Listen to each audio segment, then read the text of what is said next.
எப்படி இருக்கிறீங்க? எப்படி இருக்க? மாத்திரையோடு கிடந்து வாழ்றேன். முட்டி வலி, காலு வலி. வியாபாரம் எப்படி போகுது பாருங்க, கேட்டு பாருங்க. எல்லாருமே ஜிஎஸ்டி பிரச்சனை, அந்த பிரச்சனை, இந்த பிரச்சனை, என்னமோ போய்கிட்டு இருக்கு. இல்ல, எது இருந்தாலும் அல்லாஹ் கொடுத்து கொண்டிருக்கிறான். அல்ஹம்துலில்லாஹ். வழியோடு வாழ்கிற வாழ்க்கை தான்.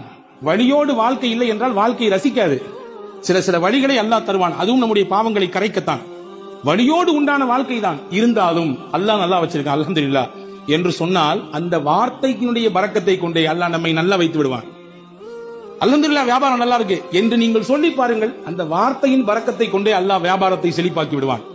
அல்ஹம்துலில்லாஹ் குடும்பம் சிறப்பா இருக்கு, பிள்ளைகள் எல்லாம் சிறப்பா வளர்ந்துட்டு இருக்காங்க என்று சொல்லி பாருங்கள், அந்த வார்த்தையின் பரக்கத்தை கொண்டே அல்லாஹ் சிறப்புமிக்க குடும்பமாக மாற்றி கொடுத்து விடுவான். ஒரு விஷயம்தான், அல்லாஹ் நமக்கு பார்த்து பார்த்து செய்கிறான் அருள் ஒவ்வொன்றையும். அந்த அருளுக்கெல்லாம் நன்றியுள்ளவர்களாக நாம் இருக்க வேண்டும் என்று விருப்பப்படுகிறான். நன்றியின் வெளிப்பாடு உங்கள் நாவிலிருந்து அல்ஹம்துலில்லாஹ் என்று வர வேண்டும் என்று ஆசைப்படுகிறான். எனவேதான் பெருமானார் சொன்னார்கள், துவாக்களில் சிறந்தது எது தெரியுமா? அல்ஹம்துலில்லாஹ் என்று சொல்வதுதான். இதை விட பெரிய துவாவே இல்லை நாங்கள் சொல்லுவோம்.